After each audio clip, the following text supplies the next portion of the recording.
This week's Piltch Point with Avram Piltch is proudly powered by PureVPN. The best way to protect your privacy online is with PureVPN.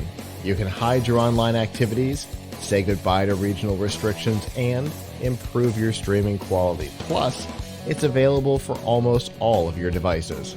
You can get a special price and a 31-day money-back guarantee right now by going to pilchpoint.live/PureVPN.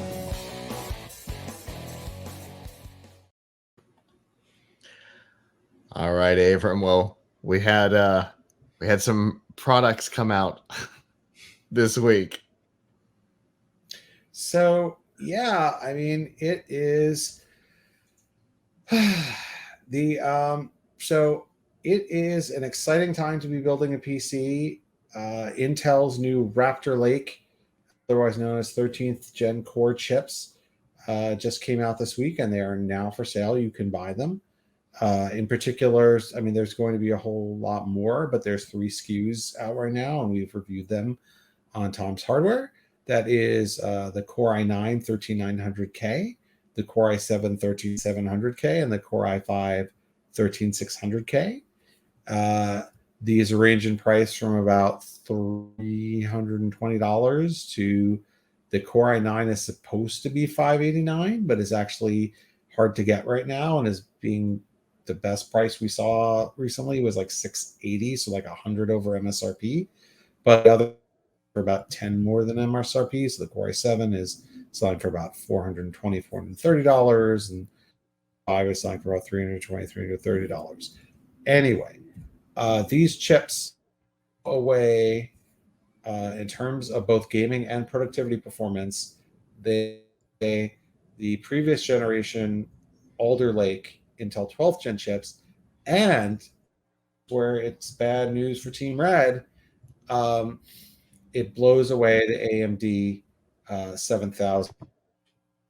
So AMD not long ago, maybe 3 weeks ago or so, came out with their Ryzen 7000 series chips, and their Ryzen 7000 chips are much faster than the 5000 series that they had before, faster than Intel's 12th gen in a lot of cases. Added support for the first time for AMD for DDR5 RAM and PCIe 5 SSDs, but which aren't even really out yet. But AMD's chips do not perform as well as Intel's new chips, and they cost more money, and the motherboards cost a lot more money. So this is very bad news for AMD right now. They are offering you less for more, and that is not a good combination. So let's talk some hard numbers here. AMD's top chip is the Ryzen 9 7950X, which is $699 MSRP. That on our tests, and we have many of them published in our, especially in our review of the Intel Raptor Lake chips, where we compare them to AMD. So looking at, for example, our Windows 11 1080p test suite, where we run a bunch of different, a number of different games on different CPUs using the same graphics card and otherwise, same setup, but different CPU. And if it's different, and if it's AMD, it's going to have a different motherboard. So our top ranked chip, returning on the test suite, an average of 206 FPS, was the 13900K. Below that was a strange chip, the Ryzen 7 5800X 3D, which is last gen AMD chip that just has a ton of cache. It's just really, that chip is particularly good for 1080p gaming because it has a ton of cache. Below that, we have the 13700K and the 13600K with 196 and 183 FPS.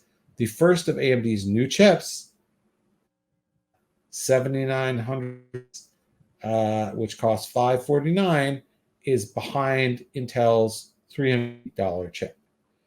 Then the Ryzen 7 7700X, the $400 chip, also behind the $320 chip. Below those two is their flagship chip, the 7950X with 179 FPS. That is on, so it is, so the $699 chip from AMD is 6 places behind the $589 chip from Intel, and also several places behind the $320 chip from Intel. Now that's gaming, but when you also look at productivity performance, you will see that only on highly threaded apps do AMD's chips stand a chance, and even their delta in performance is slight. So the Ryzen 9 7950X, for example, did the best of any chip we tested on, highly threaded, multi-threaded apps. But the Core i9 was only 3.2% behind that.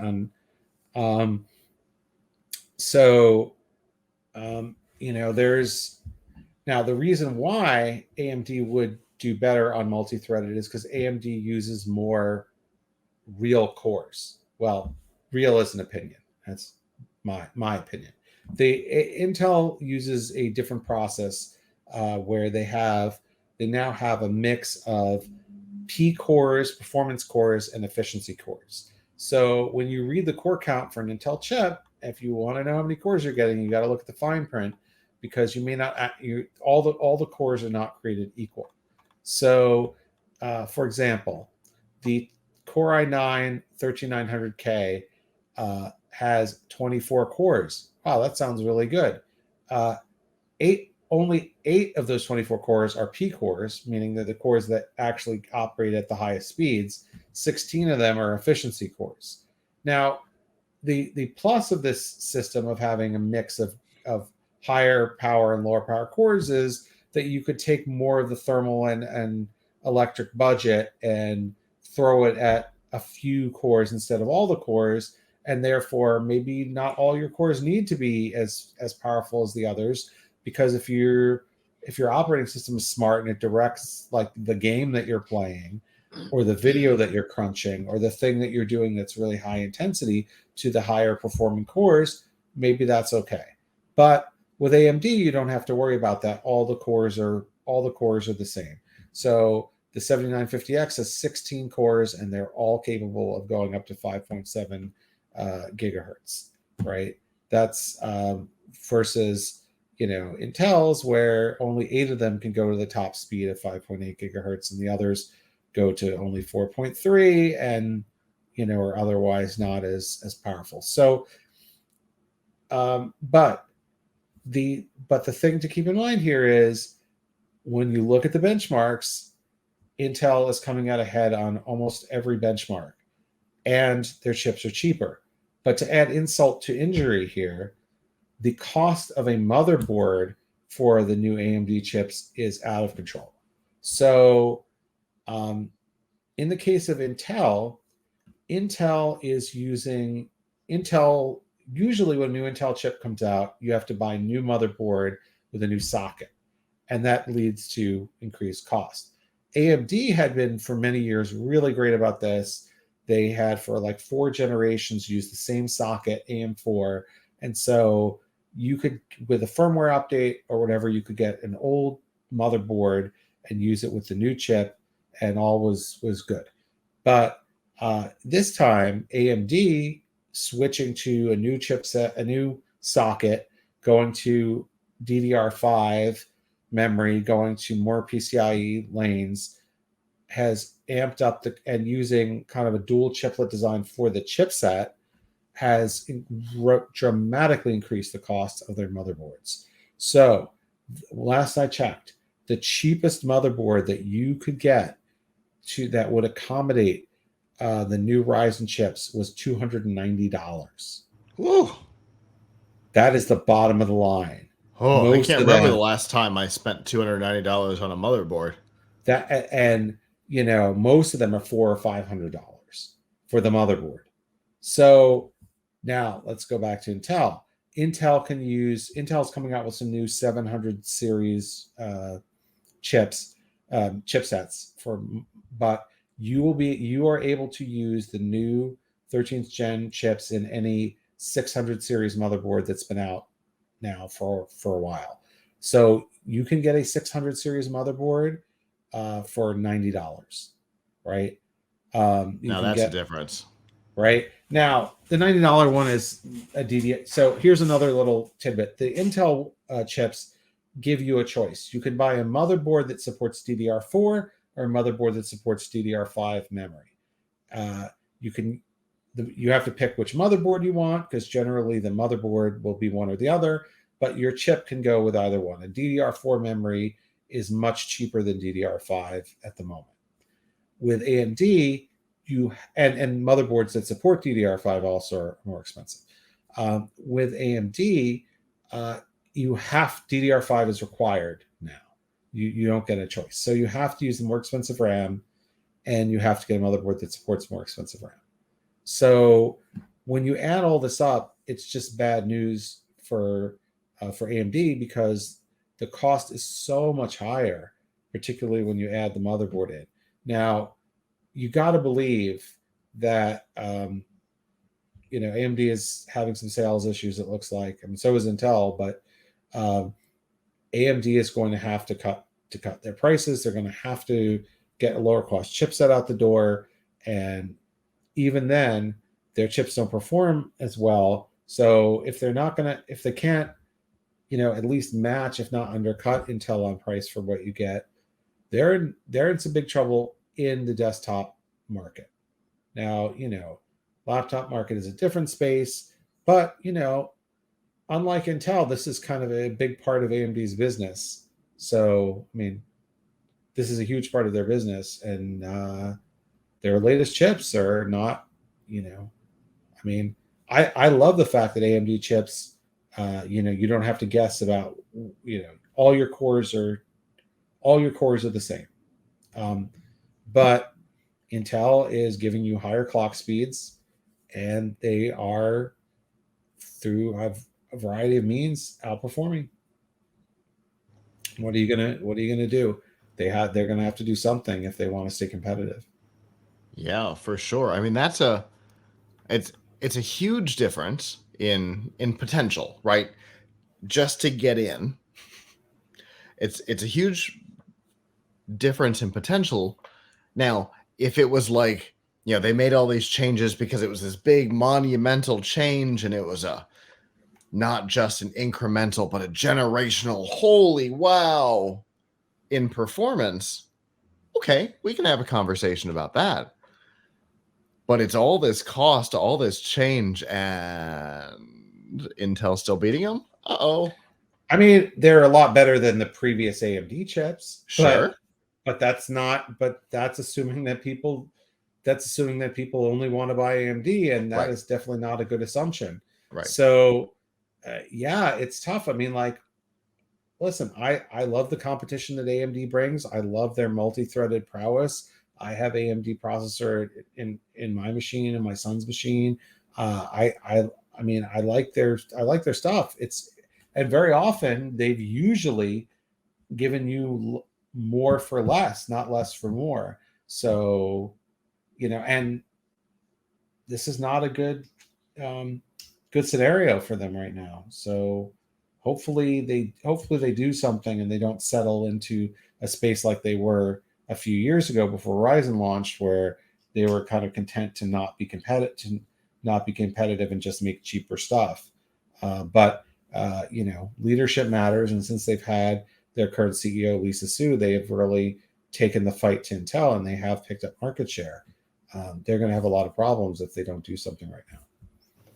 Yeah, agreed. In AMD for so long was, but then, a fire got lit, things changed, and, hopefully they don't fall into the Microsoft thing where they back off for a little while and let things happen, and then they get totally trounced and they go, oh, I guess we have to try again. Which which has always been, Microsoft's big issue. Yeah. So hopefully, this helps them. Hopefully they, can do something about it, and we can have more of a fair fight on our hands, even just lowering the prices. But I think what may also be happening is that Intel may be using some of their. I mean, Intel's a much wealthier company. They have a lot more sales. They have a lot more everything. They could also just undercut to try to take back that market share that they've lost. True. Well, I think you mentioned that you've got reviews on the new products. Yes. So come check it out on tomshardware.com. We have reviews of the new Intel chips and of the AMD chips. We have our CPU hierarchy, which shows you how each ranks. So check it out. Fantastic. Well, obviously, as somebody who has had, AMD for the last number of generations, we've talked about it. It's powering the studio here in everything except this. We did it because it was less money, more performance. So, hopefully we'll see that swap back. And we appreciate the information. And as always, we look forward to what we talk about next time. Hello, YouTube. Thanks for watching, and I hope you enjoyed this episode of The Piltch Point with Avram Piltch. If you did, please subscribe to our channel, and of course hit the notification bell, since subscriptions don't mean much on YouTube anymore.